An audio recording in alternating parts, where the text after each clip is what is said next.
Welcome to Namita news. మదనపల్లిలో counting అధికారుల శిక్షణ కార్యక్రమం. మదనపల్లి తంబలపల్లి నియోజకవర్గ ఓట్ల లెక్కింపుకు హాజరు కానున్న అధికారుల శిక్షణ కార్యక్రమంలో పాల్గొన్న సబ్ కలెక్టర్ హరిప్రసాద్. కౌంటింగ్ ప్రక్రియ సజావుగా జరిగేలా చూడండి. స్థానిక జెడ్పీ హైస్కూల్లో మంగళవారం మదనపల్లి తంబలపల్లి నియోజకవర్గం కౌంటింగ్ అధికారులకు పలు సలహాలు సూచనలు, కౌంటింగ్ ప్రక్రియపై అధికారులకు అవగాహన కల్పించారు. అనంతరం అధికారుల విధి విధానాలపై శిక్షణ తరగతులలో జూన్ 4న ఎన్నికల కౌంటింగ్ ప్రక్రియను నిష్పక్షపాతంగా చేయాలని సూచించారు. మొదట పోస్టల్ బ్యాలెట్ లెక్కింపు, తదనంతరం ఈవీఎం ఓటింగ్ లెక్కింపు ఉంటుందని, సిబ్బంది ఎటువంటి పరిస్థితుల్లో ఒత్తిడికి లోను కాకుండా సజావుగా లెక్కింపు ప్రక్రియ పూర్తి చేసేలా పలు సూచనలు చేశారు.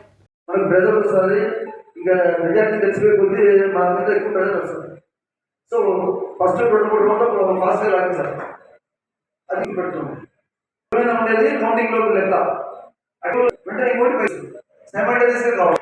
అది ఒక మనిషి రాసేటప్పుడు 14 రౌండ్లు ఉంటాయి, 14 సీట్లు ఉంటాయి. 14 సీట్లు మీరు రాసి ఆ 6 టేబుల్ అబ్జర్వర్ దగ్గర పోతాయి.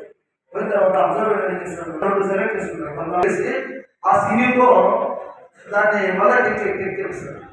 చేసినప్పుడు అనేది మీరు పేపర్లో ఒక ఆడిట్ అది లొకేషన్ లాగా మీకు ఉంటుంది.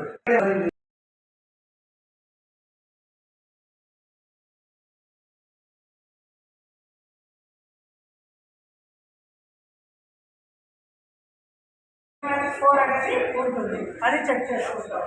Okay, decide clerical errors actually cancer clerical errors ఏమైనా ఉన్నాయా, లేకపోతే క్యాల్కులేట్ ఏమైనా జరిగిందా అనేది మనకు అట్లా తెలుసుకోవాలి.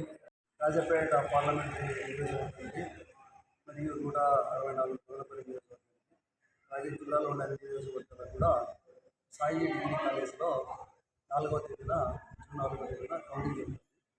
సో ఆ కౌంటింగ్ సంబంధించి ఏర్పాట్లన్నీ కూడా చేసుకుంటున్నాము. ఇప్పుడు ఈ కౌంటింగ్ సిబ్బందిని ఫస్ట్ ర్యాండమైజేషన్ ద్వారా నియమించడం జరిగింది. వీళ్ళు మెజార్టీ గెజెట్ ఆఫీసర్స్ ఉంటారు, అలాగే వాళ్ళకు ఒక అసిస్టెంట్స్ ఉంటారు. సో వీళ్ళందరికీ కూడా కౌంటింగ్ సంబంధించి ఒక శిక్షణా కార్యక్రమాన్ని ఏర్పాటు చేయడం జరిగింది. దీంట్లో తంబలపల్లి నియోజకవర్గానికి సంబంధించిన వాళ్ళు, అలాగే ఇక్కడ మదనపల్లి నియోజకవర్గానికి సంబంధించిన వాళ్ళు, అంటే క్లుప్తంగా చెప్పాలంటే మదనపల్లి రెవెన్యూ డివిజన్కి సంబంధించిన ఉద్యోగస్తులందరూ ఇక్కడ వచ్చారు. సో వాళ్ళకు శిక్షణా కార్యక్రమం ఏర్పాటు చేశారు. తర్వాత మళ్ళీ సెకండ్ ర్యాండమైజేషన్లో వీళ్ళు కూడా ఒక నియోజకవర్గానికి అలాట్ చేయబడతారు. ఇది శిక్షణా కార్యక్రమానికి సంబంధించి మన డివిజన్లో ఉండే ఎంప్లాయీస్ అంతా వచ్చారు. సో వీళ్ళకు ఆల్రెడీ ఒక కౌంటింగ్ ఎలా చేయాలో ఎలా చేయాలో 2 రకాలుగా విభజించాము. నెంబర్ 1 పోస్టల్ బ్యాలెట్ కౌంటింగ్ ఉంటుంది.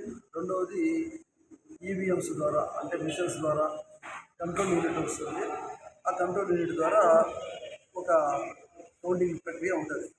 సో ఈ రెండింటిని కూడా మేము డివైడ్ చేసి వాళ్ళకు మాకు సంబంధించిన మెటీరియల్ ప్రకారము వాళ్ళకు ట్రైనింగ్ ఇవ్వడం జరుగుతుంది. అలాగే రేపు హ్యాండ్స్ ఆన్ ట్రైనింగ్ కూడా ఉంటుంది. అంటే మేము అక్కడ సివిలు ఏర్పాటు చేసి, పోస్టల్ బ్యాలెట్ కూడా ఏర్పాటు చేసి వాళ్ళందరికీ కూడా అక్కడ కూడా జిల్లా లెవెల్లో ఈ ట్రైనింగ్ ఇవ్వడం జరుగుతుంది. ఈ ట్రైనింగ్లో భాగంగానే ఈ ఆర్ఓ తమ్మలపల్లి గారు నేను కలిసి పర్యవేక్షిస్తున్నాము. సో అందరికీ కూడా ఈ టీవీ స్క్రీన్లు కూడా ఏర్పాటు చేశాను. పవర్ పాయింట్లన్నీ కూడా బాగా కనబడతారనే ఉద్దేశంతో వాళ్ళ టెక్నాలజీ ఉపయోగించుకొని వీళ్ళందరికీ కూడా శిక్షణా కార్యం నిర్వహిస్తున్నాము.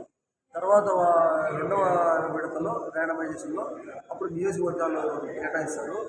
అప్పుడు కూడా మేము శిక్షణా కార్యక్రమం నిర్వహించి వాళ్ళని 4వ తేదీకి ఎటువంటి సందిగ్ధం లేకుండా, ఎటువంటి అనుమానాలు లేకుండా వాళ్ళ సబ్జెక్టు పూర్తిగా త్వరగా అయిపోయి వెంటనే కార్యక్రమాన్ని, అంటే కౌంటింగ్ కార్యక్రమాన్ని శ్రద్ధగా నిర్వహించేటట్లు ఏర్పాటు చేయడం జరుగుతుంది అంటే తెలియజేస్తుంది.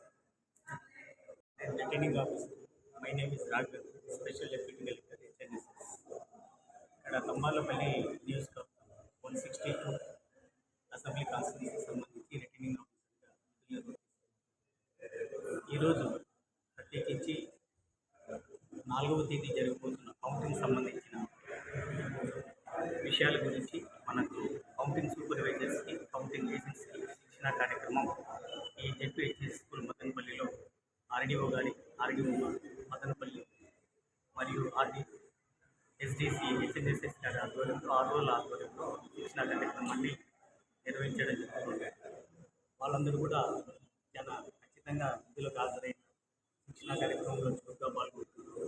వాళ్ళకి కావాల్సిన సందేహాలన్నీ కూడా నివృత్తి చేసి ఎటువంటి సందేహాలు లేకుండా పకడ్బందీగా వాళ్ళకు నిర్మాణాత్మకమైన శిక్షణ కార్యక్రమాన్ని ఏర్పాటు చేయడం జరిగింది.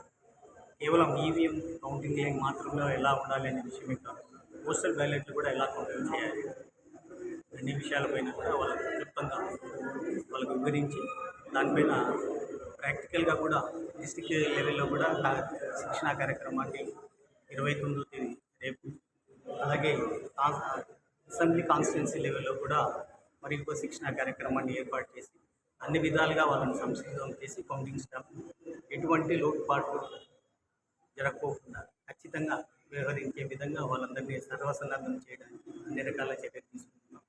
కౌంటింగ్ ప్రక్రియను కూడా సజావుగా కొనసాగించడానికి అన్ని విధాలు